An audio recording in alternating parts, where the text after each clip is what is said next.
zbor. Ai strâns și bani cu bani și ai stat în frig ca să nu-l simt eu. Și atunci când ai nevoie doar cheamă-mă și o să mă întorc.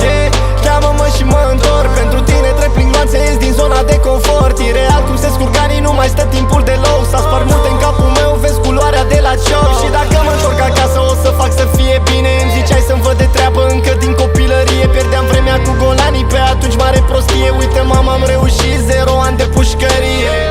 Banii din rapul ăsta-i doar facts. Niciun ceas la mână dacă nu-i pătec. Înregistram, îmi ziceai mai încet. Cine-te de școală, vezi cu ce te alegi. Fără tată, model, singurătate. Ani de muncă i-ai pus în străinătate.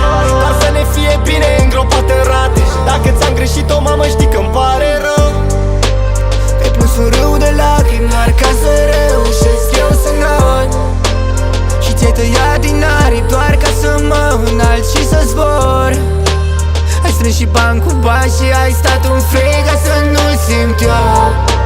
Și atunci când ai nevoie doar cheamă-mă și o să mă întorc. Știi tu gândurile care nu mă lasă. Uneori plâng când simt că mă acaparează. Probleme care de fapt nici nu mai contează. Te-am judecat, îmi pare rău, asta mă apasă. Ai lucrat 2 joburi să avem tot pe masă. Ai dus-o singură că am crescut fără tată. Sunt plecat departe, dar lângă tine, mamă. În zilele proaste mi-e cel mai dor de casă. Ai dus viață grea ca pe o luptă. Și când vin îngerii să te ducă, aș da la schimb orice pentru încă o secundă în care să spun că-mi pare rău.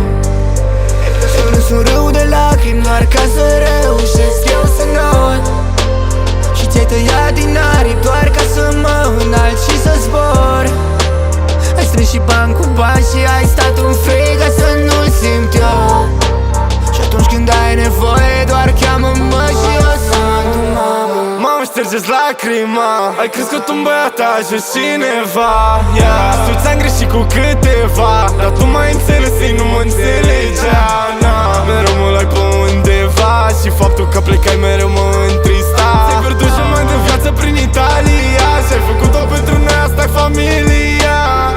Iartă-mă pentru ce-am făcut mai grav. Și-ai avut grijă de mine dacă eram bolnav. Mamă, tu ești definiția pentru curaj. Că am avut atâtea rând pe fiecare pus bandaj. Și sper că ești mândru de cine sunt. M-ai învățat să fiu atent la orice amănunt.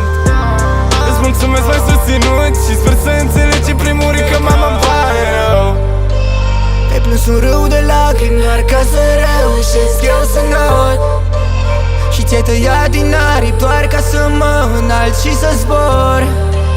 Ai strâns și bani cu bani și ai stat în frig ca să nu-l simt eu. Și atunci când ai nevoie doar cheamă-mă și o să mă întorc. O singură întrebare: cine e real, cine real, cine pare? Cine real, cine pare? Că toți vorbesc numai de grame.